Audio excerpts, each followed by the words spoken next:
যখন শেষ 12 বলে দরকার মাত্র 17 রান আর উইকেটে থাকা বিধ্বংসী ব্যাটসম্যান ক্যাচ দিয়ে বসে, তখন গ্যালারিতে বসে থাকা টিম মালিকের হাসিটা চওড়া হওয়াই স্বাভাবিক। কিন্তু প্রীতি জিন্টা ঘুণাক্ষরেও ভাবতে পারেননি তার ওই উচ্ছ্বাসের ঠিক পরের 2 বলেই ম্যাচের গল্পটা পুরোপুরি উল্টে যাবে।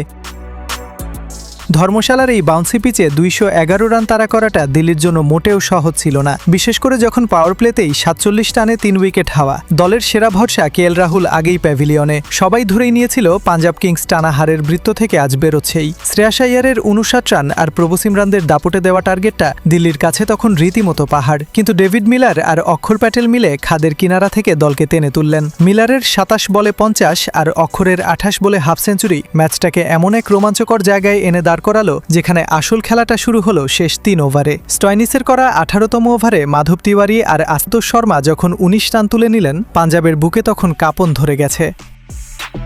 সমীকরণ এসে দাঁড়ালো 12 বলে 17 রান। 19তম ওভার, বল হাতে যশ ঠাকুর, স্ট্রাইকে তিওয়ারি আর আশুতোষ। ওভারের দ্বিতীয় বলেই ওয়াইড ইয়র্কার মিস করলেন যশ, আর তিওয়ারি সেটাকে পয়েন্ট দিয়ে বাউন্ডারিতে পাঠিয়ে দিলেন। এরপর সিঙ্গেল নিয়ে স্ট্রাইক দিলেন আশুতোষ শর্মাকে। চতুর্থ বল, এবার শর্ট আর ওয়াইড। আশুতোষের ব্যাট থেকে ছিটকে বেরোলো বিশাল এক ছক্কা। দিল্লির ডাগ আউট তখন উত্তেজনায় কাঁপছে, কিন্তু ঠিক পরের বলেই টুইস্ট। যশ ঠাকুর বলটা একটু টেনে দিলেন, আশুতোষ আবার মারতে গিয়ে বল তুলে দিলেন শূন্যে। লং অন থেকে ছুটে এসে দারুণ এক ক্যাচ নিলেন সাবস্টিটিউট ফিল্ডার প্রবীণ দুবে। 10 বলে 24 রান করা আশুতোষ যখন মাথা নিচু করে ফিরছেন, ঠিক তখনই গ্যালারিতে প্রীতি জিন্টার সেই আইকনিক উচ্ছ্বাস। হাততালি আর হাসিতে তিনি যেন ধরেই নিলেন ম্যাচের টার্নিং পয়েন্ট চলে এসেছে। ম্যাচটা পাঞ্জাবের পকেটে।